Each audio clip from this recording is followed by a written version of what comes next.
Mister attitude Raavan part 32.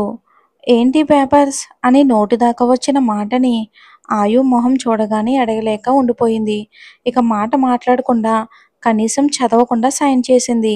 ఆమె చేసిన పనికి చిన్నగా నవ్వుకుని మనసులో, ఎందుకు బంగారు, నేనంటే ఎంత నమ్మకం ఉంది, నీ వల్ల గొడవలు రాకూడదు, అందరూ హ్యాపీగా ఉండాలి అనుకుని ప్రాణంగా ప్రేమించిన నన్నే వదిలేయాలి అనుకున్నావని అనుకుంటాడు ఆయు. ఆమె సైన్ చేసిన తర్వాత అతను ఆ పేపర్స్ తీసుకుని ఆమె సైన్ని అపురూపంగా చూస్తూ అతను కూడా సైన్ చేస్తాడు.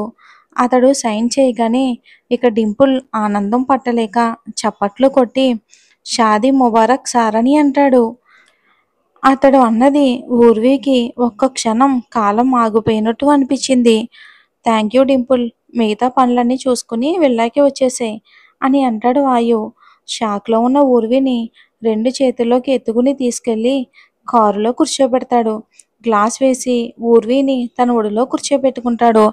అప్పుడు పాప స్పృహలోకి వస్తుంది. ఆమెనే చూస్తున్న ఆయువుతో, ఏంటి మీరు చేసింది అంటే, నేను విన్నదంతా నిజమేనా అంటుంది.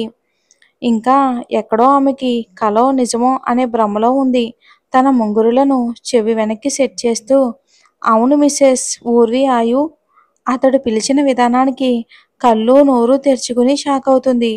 మళ్ళీ వెంటనే తేరుకుని, ఏంటాయు గారు మీరు చేసిన పని, నేనేదో ఆఫీస్కి సంబంధించినవి అనుకున్నాను, అందుకే ఏమీ అడగకుండా చదవకుండా సైన్ చేశాను, మీరు ఇలా చేస్తారని అనుకోలేదు అంటుంది కోపంగా. ఆమె కోపానికి చిన్నగా నవ్వుకుని, నన్ను వదిలేసి వెళ్ళిపోతా అన్నావు కదా, అందుకే ఎప్పటికీ వీడిపోని బంధం వేసి నిన్ను నా దాన్ని చేసుకున్నాను. ఇది జస్ట్ నిన్ను ప్రశ్నించే వాళ్ళకి సమాధానంగా మాత్రమే. అందరి ముందు నీ మెడలో 3 ముళ్ళు కూడా వేస్తాను తొందరలోనే. ఆయు గారు, నా ఇష్టంతో పని లేకుండా ఇలా ఎలా మీరు అంటుంది కొంచెం గంభీరంగా ఊర్వి. అంటే అని ఒక కనుబొమ్మ ముడిచి చూస్తాడు. అంటే అంటే నన్ను ఒక మాట అడగాలి కదా అని, ఇష్టమో కాదో అని. నాకు తెలుసు నీ మనసు, అందుకే అడగలేదు. ఇంకా చెప్పాలి అంటే, నా నుంచి దూరంగా ఉండడం అనే ఊహ కూడా నీకొద్దు, నేను తట్టుకోలేను. నీ నుంచి దూరంగా ఉండడం అంటే అది నా మర అనేటప్పటికే అతని మాట పూర్తి కాకముందే అతని నోటికి ఆమె చెయ్యి అడ్డు పెడుతుంది కళ్ళ నిండా నీళ్లతో. అలాంటి మాటలు అనొద్దని తలని అడ్డంగా ఊపుతుంది ఊర్వి. ఆమె చేసిన దానికి చిన్నగా నవ్వుతూ, ఇప్పుడు చెప్పు, నన్ను విడిచి ఎవరో వెళ్ళిపో అన్నారు, వెళ్ళిపోతావా అని అంటాడు. లేదు అన్నట్టు తల అడ్డుగా ఊపుతుంది. నీకు ఇప్పట్లో పరిస్థితులంటే నేను నా విషయంలో తక్కువ చేసి మాట్లాడటం కానీ, నా నుంచి దూరం చేసే మాటలు ఇంకొకసారి నీ దగ్గర నుండి కూడా రావద్దు. అందుకే ఈ పని చేశాను బంగారు. నువ్వు లేకపోతే నేను ఉండలేనురా. నాకు నువ్వు కావాలి. ఇంకా ఇలా చెప్తే నీకు అర్థమవుతుందని. ఇక నాకు ఈ ప్రపంచంలో నీ తర్వాతే ఎవరైనా. నువ్వు ఎవరి కోసం అయితే నన్ను వదిలి వెళ్దాం అనుకున్నావో అసలు వాళ్ళు నా జీవితంలోనే లేరు. ఎప్పుడు కూడా నన్ను ప్రేమించింది లేదు. కేవలం డబ్బు మాత్రమే వాళ్ళకి కావాలి. మా అమ్మ ప్రేమ తర్వాత నేను చూసిన స్వచ్ఛమైన ప్రేమవి నువ్వు. నా బంగారానివి నువ్వు. ఇంకెప్పుడు వదిలి వెళ్ళకుమా అంటాడు బాధ నిండిన స్వరంతో. నీకు ఇష్టం ఉన్నా లేకపోయినా నువ్వు ఈ మిస్సెస్ ఆయు వర్మనివే. ఇప్పుడు చెప్పు, ఎవరో పరాయి వాళ్ళు వచ్చి నీ భర్తను వదిలేయ్ అంటే వదిలేస్తావా అంటాడు. భర్త అనే మాట వినగానే చిన్నగా కంపించింది ఊర్వి. వెంటనే తనని తను సంభాళించుకొని ఆయు ప్రేమని అతని బాధని అర్థం చేసుకుంది. ఇప్పుడు ఆమెకి అతని మనసు కోరుకున్నది మాత్రమే తెలుస్తుంది. ఇంక ఏమీ గుర్తుకు రావట్లేదు. ఇక దేవయాని వాగిన చెత్త అంతా కూడా మనసులో నుండి తీసేసింది ఊర్వి. కేవలం ఆయు సంతోషం ముఖ్యం అనుకుంది. తన పిచ్చి ఆలోచనలతో ఎంత పెద్ద తప్పు చేయబోయానో తలుచుకుని బాధపడింది. ఆయు అతను అడిగిన ప్రశ్నకి ఆమె నుండి ఏం సమాధానం వస్తుందోనని మళ్ళీ అదే సమయంలో ఆమెలో భావాలు చదవటానికి ప్రయత్నం చేస్తున్నాడు ఆయు. ఆలోచనలో ఉన్న ఊర్వి ఆయు అడిగిన దానికి సమాధానంగా, లేదు, ఎప్పటికీ లేదు, ఇంకొకసారి అలా జరగదు అంటుంది. ఆమె చెప్పిన సమాధానానికి ఆయు ఆనందంగా ఆమెను మరింతగా హత్తుకుని, ఇక సీట్ కొంచెం బెండ్ చేసి తన గుండెలపై పడుకోబెట్టుకున్నాడు కొన్ని నిమిషాల పాటు ప్రేమగా. ఇన్ని రోజులు ఉన్న టెన్షన్ అంతా పోయినట్టుగా ఉంది. ఆయు గుండెలపై హాయిగా నిద్రపోయింది ఊర్వి.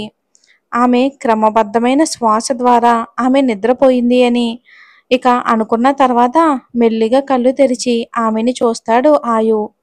ఎంతగా స్ట్రెస్ తీసుకుందో అసలు. ఆయు వర్క్ ఆగిపోకూడదు అని ఆమె అలసట, బాధ అంతా ఆమె మొహంతోనే తెలుస్తూ ఉంది అతనికి. ఇక అదే సమయంలో ఆమెను అన్ని మాటలన్నీ తన మీద అధికారం చూపించిన వాళ్ళపై కోపంగా ఉంది ఆయుకి. పూర్తిగా ఒక గంట తర్వాత చిన్నగా కదిలి తల పైకెత్తింది. తన చెవులకు వినిపిస్తున్న సౌండ్ని కళ్ళు తెరవకుండానే అది ఎవరిదో తెలిసి ఆమె పెదవులు చిన్నగా విచ్చుకున్నాయి. కను రెప్ప కూడా వేయకుండా ఆమెని చూస్తూ ఉన్న ఆయు కూడా ఊర్వి పెదాలు విచ్చుకోగానే అతని పెదాలు కూడా విచ్చుకున్నాయి. కానీ కళ్ళు మూసుకుని ఉన్న ఊర్వికి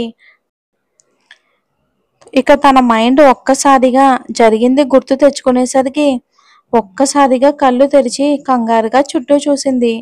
తను ఎక్కడ ఉందో అర్థమయ్యి చిన్నగా మళ్ళీ ఆయువు వైపు చూసింది. తననే చూస్తున్న ఆయువుని చూసి అతనిపై నుండి లేవబోయింది. కానీ ఆయువు వెంటనే సీట్ని అడ్జస్ట్ చేసి ఆమెను ఎటూ కదలనివ్వకుండా హత్తుకున్నాడు. ఆమె తలని అతని గుండెల్లో పెట్టుకున్నాడు. ఇంక జాగ్రత్తగా పక్క సీట్లో కూర్చోబెట్టి కారు స్టార్ట్ చేసి విల్లా వైపు పోనిస్తాడు. కార్ గేట్ లోపలికి ఎంటర్ అవుతూ ఉంటే అడుగుతూ ఉంటుంది ఊర్వి, ఇక్కడికి ఎందుకు తీసుకొచ్చారు అని. ఇది నీ ఇల్లు కాబట్టి అని ఒకే ఒక సమాధానంతో ఊర్వి అన్ని ప్రశ్నలకి అడ్డుకట్ట వేస్తాడు ఆయు. ఇక పార్టికోలో కార్ ఆగగానే సెక్యూరిటీ వచ్చి డోర్ తీయగానే కారు దిగి ఇంటి లోపలికి వెళ్లకుండా అక్కడే ఉన్న వర్షాన్ని చూసి కనుబొమ్మ ముడుస్తాడు. ఆమెను చూస్తూనే ఊర్వి వైపు వచ్చి డోర్ తీసి ఊర్వి చేయి పట్టుకుని కిందకి దింపుతాడు. కారులో నుండి దిగిన ఊర్విని చూసి వర్ష పరిగెత్తుకుంటూ వస్తుంది ఊర్విని హక్ చేసుకోవడానికి. కానీ వర్ష ఏం చేయబోతుందో ముందే అర్థమైన ఆయు ఊర్విని తన దగ్గరికి లాక్కుంటాడు. ఎంతో హాషగా అత్తుకుందామని వచ్చిన వర్ష ఆయు అలా చేయగానే మళ్ళీ మొదలు పెట్టేశాడు. ఇంకా ముట్టుకొనివ్వడు. అయినా అమ్మాయిని నా పరిస్థితి ఎలా ఉంది, ఇంకా పాపం ఆ రాజు పరిస్థితి ఏంటో అని అనుకుంటూ కళ్ళతోనే ఊర్వి వర్షాలు కుశలమా సమాచారాలు కనుక్కున్నారు. గుమ్మం ముందు ఊర్వి చెయ్యి పట్టుకుని వచ్చిన ఆయు హాల్లో కనిపించిన వాళ్ళని చూసి ఒక్క క్షణం ఆగి ఊర్వితో కలిసి లోపలికి అడుగు పెట్టబోతూ ఉండగా అప్పుడు వినిపిస్తుంది ఆనంద్ గారి గొంతు, అక్కడే ఆగు అని. ఆయు కనుబొమ్మలు ముడిపడ్డాయి. కోపంగా చూస్తూ ఉన్నాడు తండ్రి వైపు. హాల్లో నిలబడి ఉన్నారు ఆనంద్ గారు, దేవయాని. ఈషా కూడా ఏడుస్తూ ఉంటే ఓదారుస్తూ ఉన్నారు. అసలే ఈషా బుగ్గలైతే బూరెల్లా వాచిపోయాయి. మరి ఇందాక ఆయు కొట్టాడు కదా, అసలు నువ్వేం చేస్తూ ఉన్నావో నీకేనా అర్థమవుతుందా? ఒక ముక్కు మొహం తెలియని ఆడపిల్లని ఇంట్లో పెట్టుకుంటే నలుగురు ఏమనుకుంటారు? అయినా మా పరువు ఏం కావాలి? అసలు నీకు అమ్మాయికి సంబంధం ఏంటి? నీకు అంతలా ఏదైనా అవసరం ఉంటే నిన్ను చూసుకోవటానికి నీ కాబోయే భార్య ఈషా ఉంది కదా, తనని కాదు అని ఈ అమ్మాయిని ఇంట్లోకి తీసుకురావడం వెనుక నీ ఉద్దేశం ఏంటి అని అంటాడు కోపంగా.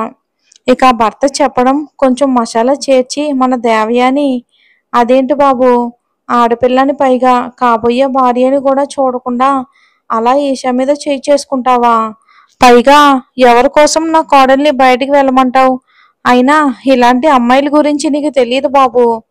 డబ్బున్న వాళ్ళని చూసి వీళ్ళు వల్లో వేసుకుంటారు పెద్ద మాయమాటలు చెప్పి. ఆమె మాట పూర్తి కాకముందే ఆయు లోపలికి వచ్చి ఫ్లవర్ వాజ్ నేలకేసి గట్టిగా కొట్టాడు. ఇంకా చాలు, ఎక్కువ మాట్లాడ్డారు ఇప్పటికే. నా బంగారు గురించి చాలా ఎక్కువగా మాట్లాడ్డారు. నువ్వు ఆడదానివయ్యి బ్రతికిపోయావు, లేదంటే చంపేసేవాణ్ణి. నా బంగారం గురించి మాట్లాడితే ఊరుకోను. అసలు మీరందరూ నా ఇంట్లో ఏం చేస్తున్నారు అని అంటాడు కోపంగా ఆయు. అతని కోపానికి దేవయాని మాట గొంతులోనే ఆగిపోతుంది. ఆయు, ఏంట్రా మాటలు, అమ్మతో అలాగేనా మాట్లాడేది? అది ఒక అనామకురాలు గురించి అని అంటాడు ఆనంద్. స్టాప్ ఇట్ డాడ్ అని ఇల్లు మొత్తం రీసౌండ్ వచ్చేలా అరుస్తాడు ఆయు కోపంగా. ఒకేసారి అందరూ ఉలిక్కి పడతారు. అమ్మ, అమ్మ ఎవరు? మా అమ్మ ఎప్పుడో చనిపోయింది. చాలా సంవత్సరాలైంది. ఇక్కడ నిలబడి ఉంది చూడు. ఈవిడ గారు కేవలం నీకు మాత్రమే భార్య అంతే. అంతకు మించి వరసలు కలపాలని చూస్తే నువ్వు నా తండ్రి అనే విషయం కూడా మర్చిపోవాల్సి వస్తుంది. ఆనంద్ గారు ఆయు అని అంటారు. ఆ అవును, ఆయునే మాట్లాడుతున్నాను.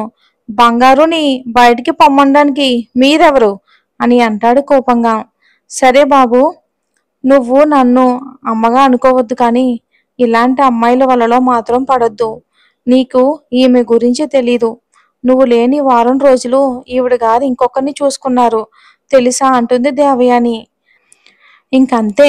ఆ మాటకి ఆయువు నిప్పులు కురిపించే కళ్ళతో చూస్తూ ఇంకేదో అనబోయి అంతలోనే అప్పటిదాకా చూస్తూ ఉన్న వర్షపాప తన డార్లింగ్ అంటే ఇంక తట్టుకోలేక, ఇదిగో అండి, మీరు చాలా మాటలు మాట్లాడ్డారు ఇప్పటి వరకు.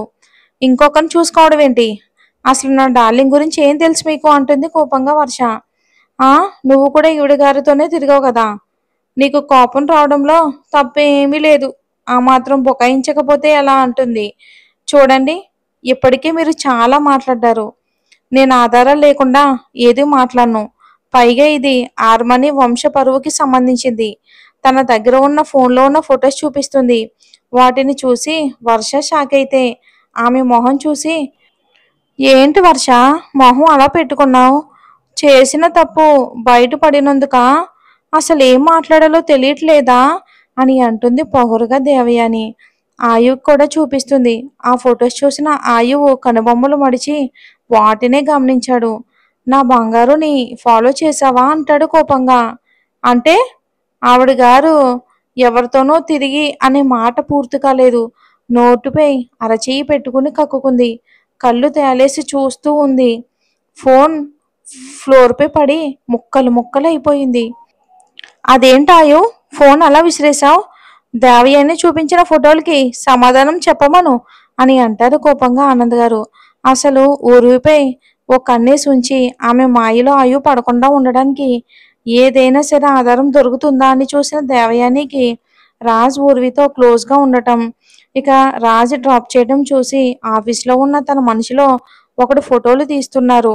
అవే ఫోటోలు ఇప్పుడు ఆయువుకి చూపించి ఊర్వి క్యారెక్టర్ని తప్పు పట్టాలని చూస్తుంది దేవయాని. ఊర్వి ఏదో చెప్పడానికి నోరు తెరవబోతూ ఉంటే ఆయు గొంతు వినబడింది.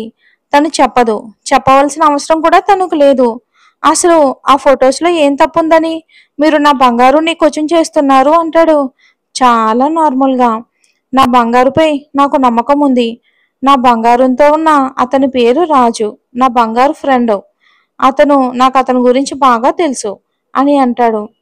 అయినా అసలు మీకు ఏం అధికారం ఉందని ఇలా నన్ను నా బంగారాన్ని అడుగుతున్నారు?